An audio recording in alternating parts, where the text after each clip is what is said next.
So hello po sa ating lahat. Once again, this is Christopher Valdez of marketinggenyosecrets.com and isa po akong online and network marketer and gumagawa po ako ng mga short training videos and mga review ng mga digital products and softwares na pwede nating magamit sa pagmamarket at makapag-save tayo ng maraming oras and effort para sa ating home-based business. So in this training video, ang pag-uusapan naman natin is yung day 4 ng ating 7-day Facebook marketing training camp. And ang topic natin ngayon ay yung mga other time saver and effective na mga Facebook ninja tactics. Okay? Mga simple lang siya actually and yet very powerful. And yung iba dito for sure familiar na rin kayo kasi ginagawa na ninyo ito. And yung iba naman, mga time saver siya na strategies. So ito yung mga maliliit na bagay pero malaki talaga yung impact doon sa ating negosyo at doon sa ating opportunity. So yung ninja tactic number 1 ay add friends in a consistent basis. And I suggest po, huwag tayong mag-add lang ng mag-add. Dapat, piliin natin yung mga qualified at mga targeted na mga friends. And then, itry po natin na magkaroon ng healthy conversation sa kanila. So in short, dapat ay mag-build muna tayo ng rapport, mag-build muna tayo ng relationship, at mag-build muna tayo ng trust, at wag muna tayong mag-pitch ng tungkol doon sa ating negosyo, doon sa unang pakikipag-usap natin sa kanila. Okay? And paalala lang pala, yung tungkol doon sa shinare ko sa day 3 ng ating 7-day Facebook marketing training camp, and wag po tayong mag-add ng friends ng bultuhan or maramihan. Or wag po tayong mag-invite din ng mga friends ng bultuhan at ng maramihan. Okay po? May tendency kasi na i-suspend yung account natin sa Facebook kapag ganun. So yung magandang gawin natin siguro ay, say for example today, 4 yung i-add natin and 4 din yung i-invite natin as friend. And then say for example bukas, 7 yung i-invite natin and 7 rin yung i-add natin as friend. And then on the following day, tiga-6. And then on the following day ulit, tigwa-8. So something like that po. And dagdag dito kasi, kapag na-add na natin sila as friend, pwede din natin silang i-invite to like our Facebook business page. So yung ninja tactic number 2 ay, join a targeted Facebook group. So okay, kapag sinabi po ang targeted Facebook group, ibig sabihin nito, ito yung mga Facebook groups na may kinalaman sa network marketing kung nasa network marketing industry ka. Kung nasa beauty industry ka naman, ito yung mga Facebook groups na may kinalaman lang about beauty. Okay? And say for example po, nasa health and wellness industry ka naman, ito yung mga Facebook groups na may kinalaman about health and wellness. Okay po? Hindi kasi pwedeng kunwari, nasa network marketing industry tayo, tapos sasali tayo sa mga buy and sell groups, tapos magpo-post tayo ng valuable information about network marketing. So tendency is parang walang papansin talaga doon sa mga postings natin. Okay? Kasi nga, yung mga taong sumali dyan sa buy and sell na mga Facebook groups ay interesado lang sila sa mga buy and sell. Maliwanag po? Ang nangyayari kasi parang pumasok tayo sa isang private na pagsasalo or parang isang private na party kung saan kaunti lang yung kakilala mo at lahat ay nakapang formal tapos ikaw ay nakadamit ng pang clowns. Maliwanag po? So I hope po nagiget ninyo yung point ko dito. And syempre po, kapag na-add na tayo sa targeted Facebook group na ito, kapag affiliated na tayo dito, hindi dapat po mga join me or be part of my team or earn up to ng mga stuff yung mga ipopost mo. Okay? Tendency po kasi is lalangawin lang yung mga post mo na ganito. Okay po, bigyan kita ng proof. Pansinin mo, kung may sinalihan ka na about opportunity seeking or opportunity building ng mga Facebook groups, kadalasan ay walang nagko-comment or nagla-like dito. Tama? So, para ma-differentiate mo po yung sarili mo sa mga taong nag-spam lang doon sa Facebook group na yon, ang magandang gawin mo ay mag-provide ng value at mag-share ng mga techniques and strategies sa Facebook groups na yon. And sa ganitong paraan po, mas mapapansin ka ng mga members ng Facebook group na ito. Okay? And maku-curious din sila sa'yo. And tendency is ipa-follow ka nila at i-add ka nila as friend. Anyway, meron din po palang mga targeted na mga Facebook groups na yung settings nila ay hindi ka pwedeng mag-post o hindi ka pwedeng mag-share ng valuable information doon sa timeline ng Facebook group na yon. So yung mga ganitong settings po, yung pwede lang mag-post ay yung mga admin ng mga Facebook groups na yon. So yung admin po, sila yung gumawa o nag-create ng Facebook group na yon. Okay? So ang the best na gawin mo ay mag-comment ka doon sa value na sinishare ng group admin at ang i-comment mo, okay po, ang i-comment po ay mga extra tips or additional value pa in relation doon sa pinost nung admin ng Facebook group na yon. So sa ganitong paraan kasi, mas makikita ka ng mga members sa group na yon bilang isang leader. Mas makikita ka ng mga members ng group na yon bilang authority doon sa particular market na yon. Maliwanag po? So, ninja tactic number 3, have a presentable profile picture and cover photo. Okay po, itong tactic na ito is no-brainer na siya, no? Ito kasi yung laging unang tinitignan ng mga friends mo. Ito kasi yung laging tinitignan ng mga visitors mo. At ito po kasi yung laging tinitignan ng mga followers mo. Kapag kasi nakita nila yung profile picture mo, yung cover photo mo na presentable, and at the same time po, naka-smile ka doon sa profile picture mo, malaki yung chance na ma-attract yung mga prospect and mga target market mo sa'yo at mas ma-curious pa sila doon sa ginagawa mong opportunity. Maliwanag po? So, ninja tactic number 4, encourage people to visit and like your Facebook business page. Okay, make sure po na laging nakalagay yung link ng Facebook business page mo doon sa mga marketing pieces na sinishare mo or na pinopost mo. Okay? Especially po kung super valuable ng marketing piece na ito, kasi po kapag nilike and share ito ng tao, this will create po viral marketing and for sure kasama yung link ng business page mo doon sa nilalike at sinishare na marketing piece mo. Kaya importante talaga nakakatulong sa mga prospect mo yung mga pinopost mo para once na-share ito, kasama po yung link ng Facebook business page mo and tendency is maku-curious yung tao about your page and bibisitahin nila ito. Okay? So aside pa sa nagiging viral yung mga postings mo, nagiging aware din sila doon sa business page mo. So para mas ma-explain ko po sa'yo, parang ganito. Okay, sa ngayon po, nandito tayo sa aking personal account sa Facebook, no? And mag-share tayo ng isang valuable na information about network marketing and internet marketing dito sa ating timeline. So say for example po, mag-share tayo ngayon ng isang valuable information na galing doon sa blog ko, no? So punta tayo sa blog ko muna.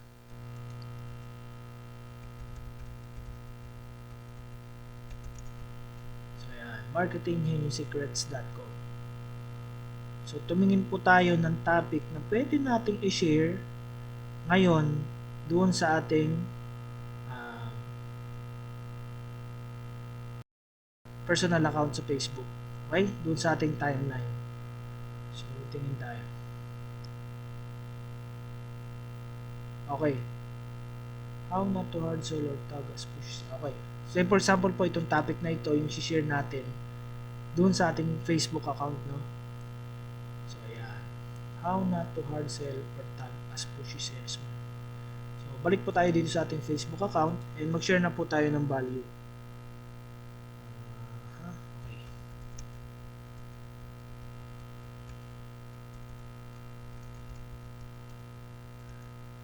How not to hard sell. Anyway po, isang tip lang din, make sure po na yung headline or yung title nung i-share mo na value is attention grabbing, no? Para i-click po nila or basahin po nila yung value na sinishare mo hanggang sa dulo. Okay? So, watch. Very hot topic, how not to hard sell. watch this training video now. So once po na-click nila yung link na ito, mare-redirect sila doon sa ating website, no, or doon sa ating blog. So 90% ng networkers at internet marketers ay nagkakamali dito. Nuubos nila yung oras at panahon nila para mag-hard sell. Sad but true.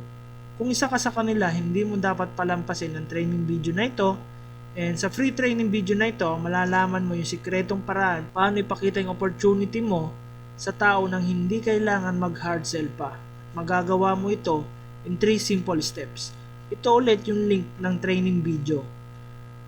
Please like and share kung may nakuha kang value sa training video na ito. PS, please like my Facebook fan page www.facebook.com/marketing and secrets revealed and be at the forefront of hot and new topics and marketing strategies. Anyway po, dito sa shinare ko na value na ito, nag-create ako ng curiosity doon sa isipan ng mga prospect ko at mga target audience ko. Kung paano ba hindi mag-hard sell in just 3 simple steps. Okay? So, kung mapapansin nyo po, once na i-click ito ng ating mga target audience, mapupunta sila ngayon doon sa ating blog, mapupunta sila doon sa topic natin all about how not to hard sell or tag as pushy salesman. Okay? And kapag clinic naman po nila itong ating Facebook fan page, mare-redirect sila ngayon doon sa ating Facebook fan page. Maliwanag po? So yung tendency po, yung pwedeng mangyari, once na i-like or once na i-share ito ng mga target audience mo, ibig sabihin, sobrang na-appreciate nila yung value na shinare mo dito. So, shinare nila dun sa kanilang timeline or shinare nila dun sa mga teammates nila or dun sa mga downlines nila.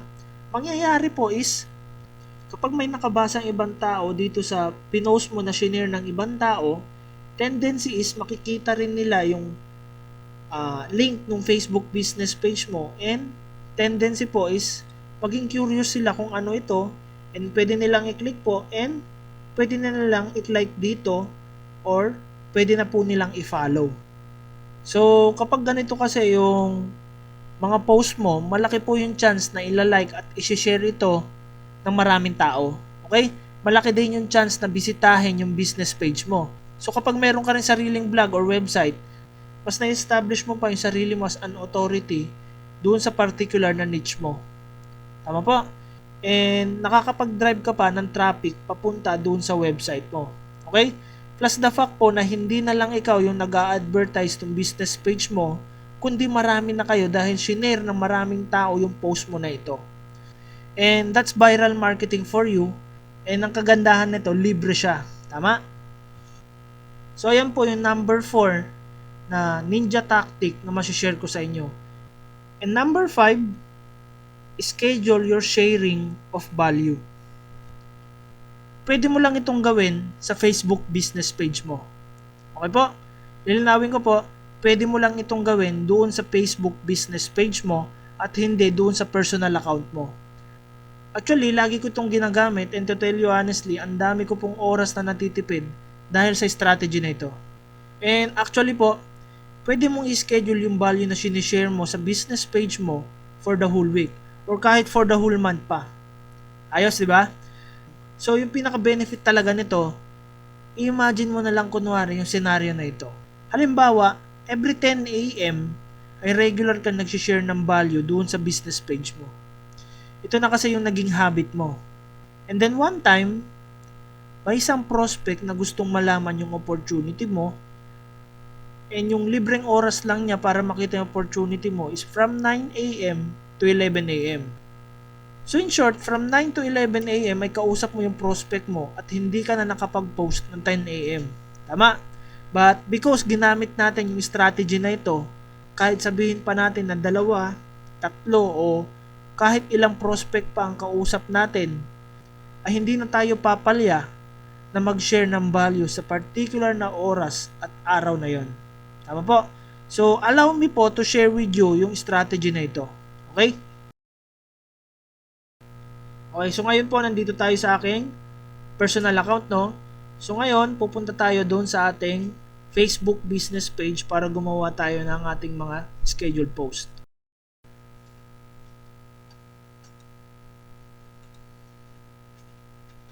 So, ayan.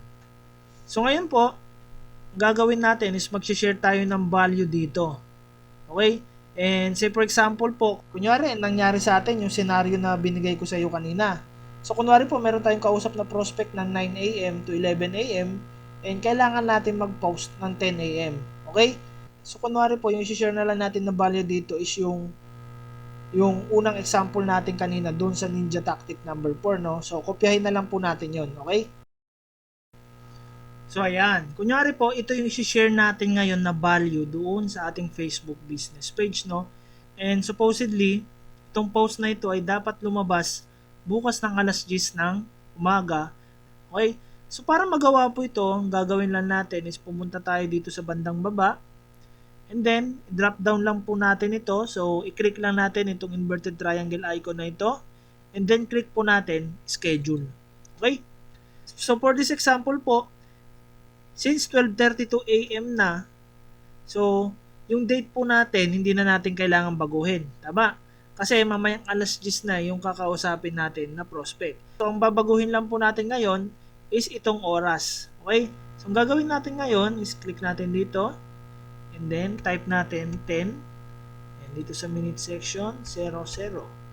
And then, click po natin schedule. So, ibig sabihin na to, by 10 a.m. mamaya, is mapopost itong shinare natin na value. Okay? So, silipin po natin to.